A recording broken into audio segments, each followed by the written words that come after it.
Assalamualaikum Kak BC. Max, waalaikumsalam. gimana kabar tak? Sesama Max, Masya Allah luar biasa. Alhamdulillah sehat. Sudah lama kita menunggu Kak? Oh tidak, barusan mungkin sekitar 15 menit sih.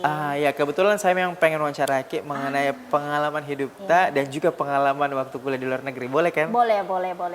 Oke. Pemirsa jangan kemana-mana, kita saksikan yang lepas ini.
Kalau gitu Kak, mari kita cari tempat duduk buat diskusi, wawancara. Ya, Ayo, boleh. silakan. Mari. Ya.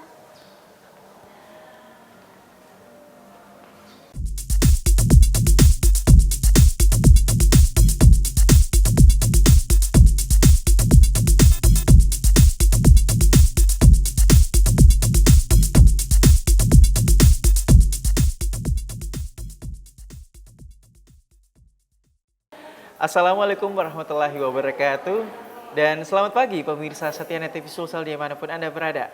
Berjumpa lagi bersama saya Redia Sahril dalam program Inspirasi Kesayangan Anda. Apalagi kalau bukan perempuan biasa. Langsung dari Hotel Maxon, Jalan Taman Makam Pahlawan. Tentunya saya akan membersamai Anda yang ada di rumah. Dan seperti biasa nih ya, saya tidak sendiri ya. Saya sudah ditemani oleh salah seorang perempuan yang sangat luar biasa. Beliau bernama BC binti Mama SIP MA. Beliau adalah seorang akademisi, speaker, organisator, dan masih banyak lagi. Dan tentunya kita akan ulik ini seperti apa. Kalau begitu kita langsung saja, daripada penasaran pemirsa yang ada di rumah, kita langsung saja salam sapa dengan beliau. Assalamualaikum warahmatullahi wabarakatuh. Waalaikumsalam warahmatullahi wabarakatuh. Gimana kabarnya nih Kak? Alhamdulillah sehat. Boleh nih dipanggil Kak, panggilnya Mbak, Bu, Sister, Kakak, atau apa sih? Kakak aja, panggil Kakak aja ya, Oke. Kak ya. Kakak. Nah kalau tadi nama lengkapnya kan BC binti Mama SIP MA. Enaknya dipanggil apa nih? Selalunya sih kalau teman-teman di kantor atau yang di sosial itu selalunya pakai BC aja, BC. Oke, tapi nggak ada L-nya kan? Nggak ada. BCL. Bukan. Ya, Kak BC ya. Iya. Oke, welcome ya di terima acara kasih. kita di Bukan Perempuan Biasa. Iya. Nah, tadi saya sudah menyebutkan nih ya, ada 3 di situ ya, aktivitas sebagai seorang akademisi, Iya. speaker, organisator. Benar gak sih? Benar. Benar semua? Benar semua. Nggak ada yang meleset? Nggak ada. Nggak ada yang meleset? Walaupun masih ada beberapa lagi tapi kita akan bahas itu Kak, tenang aja. Iya. Oke, baik. Ya kalau kita berbicara mengenai ketiga tadi nih Kak ya, seorang akademisi, seorang speaker dan organisator, kita ke poin pertama dulu, ke seorang akademisi. Kalau boleh tahu ini akademisinya ngajar ya? Iya. Boleh tahu di ngajarnya di mana nih dan sejak kapan Kak? Silakan. Saya ngajar dari tahun 2009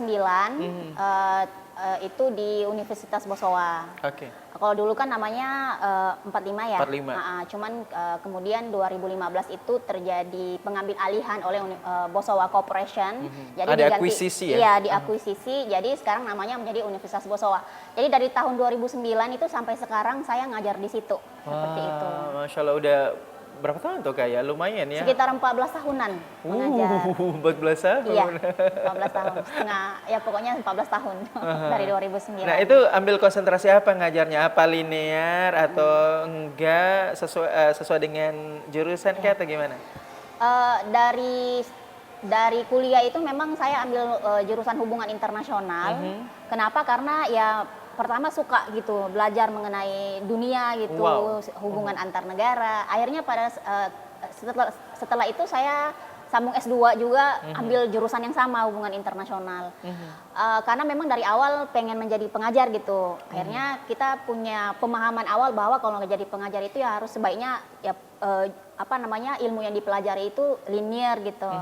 Akhirnya ya dari S1 sampai S2 itu memang insya Allah juga S3-nya juga nanti mau ambil tetap dalam konsentrasi ilmu hubungan internasional. Wow. Kayak begitu. Dan ngajarnya pun sesuai Iya. dengan background pendidikan S1 dan S2-nya. Benar-benar. Wah. Saya juga ngajar di Prodi Hubungan Internasional di Universitas Bosowa. Oke, kalau itu produnya, kalau nama fakultasnya apa sih kalau hubungan internasional? Iya, kalau di Universitas Bosowa itu dia dibawahi oleh Fakultas Ilmu Sosial Ilmu Politik. Ya, jadi Visipol. Iya, Visipol. Visipol Bosowa. Oke, baik, kita simpan dulu Iya. ya. Kita ke selanjutnya speaker. Kalau boleh tahu, Kak, nih speakernya kapasitasnya sebagai speaker apa nih? Kan sekarang tuh banyak jenis-jenis speaker ya. Iya. Jadi ada speaker untuk public speaking, Iya. ada speaker untuk sharing tips and trick beasiswa, ada speaker untuk financial planner, Iya. wedding planner, ada story life, ada pokoknya banyak. Ini kalau Kak Beca nih, Iya. jadi speakernya di luar sana itu apa dan udah kemana aja gitu? Iya.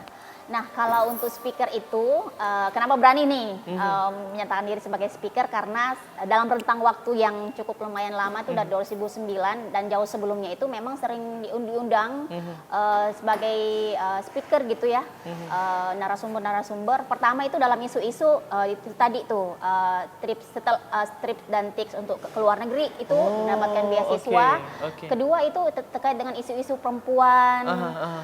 Yang ketiga itu berkaitan dengan personal life gitu. Oke. Jadi personal life development itu jadi tiga aspek itu yang sering diundang gitu untuk dijadikan narasumber. Terutama sih kalau untuk isu-isu perempuan, saya sebenarnya lebih dalam konteks organisasinya gitu. Baik. Jadi sering diundang dalam kapasitas internal organisasi maupun kadang-kadang gitu diundang di eksternal organisasi gitu untuk membahas isu-isu yang terkait dengan perempuan gitu seperti Oke, itu. jadi bagaimana pemberdayaan, Iya. bagaimana mengayomi, Iya. bagaimana social movement-nya, Iya. bagaimana, oke, I see. Seperti itu. Nah, kita beralih sedikit lagi nih. Sebelum kita bahas inti-intinya ya, kita kulit-kulit dulu Kak, buat penasaran pemirsa. Oke, kalau untuk organisatornya nih, itu organisatornya itu bergelut di bidang apa dan di mana Kak? Nah, saya itu memang dari awal-awal kuliah itu memang sangat aktif di organisasi gitu. Ya, jadi dari awal itu memang pertama pernah di organisasi intra sama ekstra kampus. Oke. Kalau intra itu pernah juga aktif di BEM kampus. Oke. Kemudian ekstra itu ya di tidak apa-apa sebut nama organisasinya ya. Boleh. Kalau di ekstra itu saya aktif di HMI, di KAHMI, di KNPI, di IKAMA Sulsel. IKAMA Sulsel itu adalah singkatan dari alumni Australia gitu. Kemudian saya aktif di beberapa forum organisasi dosen gitu, forum Oke. dosen. Dan juga beberapa organisasi perempuan yang lain gitu, seperti itu. Jadi emang suka aktif Iya, ya? suka. Jadi memang mungkin kan orang tuh beda-beda ya. Jadi saya tuh memang kayak tahu gitu, suka bersosialisasi.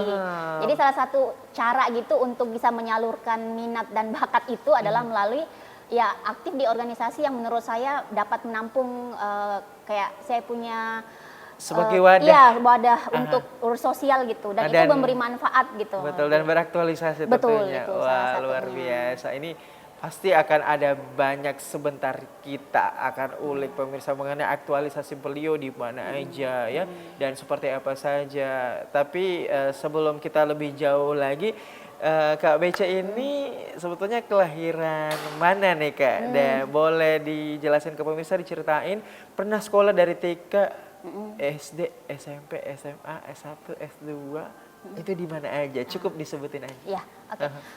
Saya itu SD sampai SMP. Saya itu lahirnya di Lahadatu, Sabang, Malaysia. Oh, makcik. Ya. Cikgu, cikgu. Cikgu.